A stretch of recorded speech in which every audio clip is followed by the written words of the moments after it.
बोल में सच्चिदानंद सतगुरु साईनाथ महाराज की जय। हम सबने साईं बाबा जी के बहुत सारे चमत्कारों के बारे में सुना है।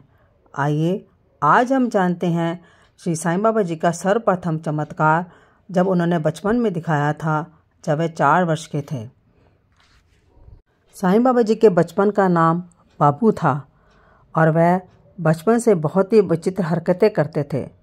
वह हिंदू मंदिरों में जाते और वहाँ कुरान की आयतें बोलते और अल्लाह अल्लाह कहते, और जब वह मस्जिदों में जाते तो वहाँ पर पत्थर का शिवलिंग स्थापित करके उसकी पूजा करते। वह बच्चों के साथ कंचे खेलते थे। एक दिन वह पड़ोस के धनी हिंदू साहूकार के लड़के के साथ कंचे खेल रहे थे। साहूकार का लड़का अपने सारे कंचे बाबू से हार गया। लोभवश वह अपनी माता के पूजा गृह में गया और वहाँ से काले रंग का पत्थर शिवलिंग को उठा के ले आया और कंचे के रूप में उसे दांव पर लगा बैठा। वह उसे भी बाबू से हार गया। उसे सोचा कि बाबू ने कंचे के खेल में बेईमानी करके उस कंचे को उससे छीन लिया है। उसने बाबू से लौटाने के लिए कहा, लेकिन बाबू ने ऐसा करने से मना कर दिया। साहूकार का लड़का भागकर अपनी माँ के पास गया और बताया कि किस प्रकार वह पूजा गृह से शालिग्राम को उठाकर ले गया था और उसे कंचे के रूप में बाबू से हार गया था और बाबू अब उसे नहीं लौटा रहा।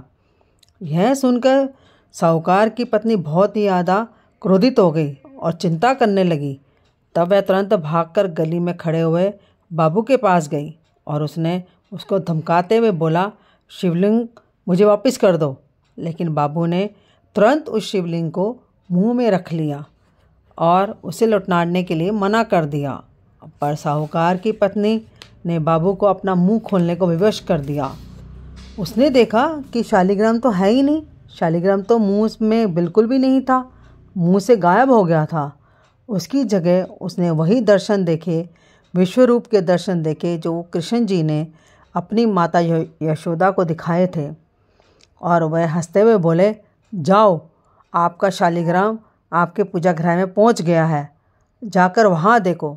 वह दौड़ी दौड़ी अपने मंदिर में पहुंची और वहाँ पर शिवलिंग को देखकर बहुत ही ज़्यादा आश्चर्यचकित हो गई। फिर वो भागी भागी वापस बाबू के पास आई और उन्हें देव बालक समझकर उनके चरणों में गिर गई और क्षमा याचना करने लगी। इस तरह से साईं बाबा जी ने सर्वप्रथम अपना चमत्कार 4 वर्ष की आयु में दिखाया था।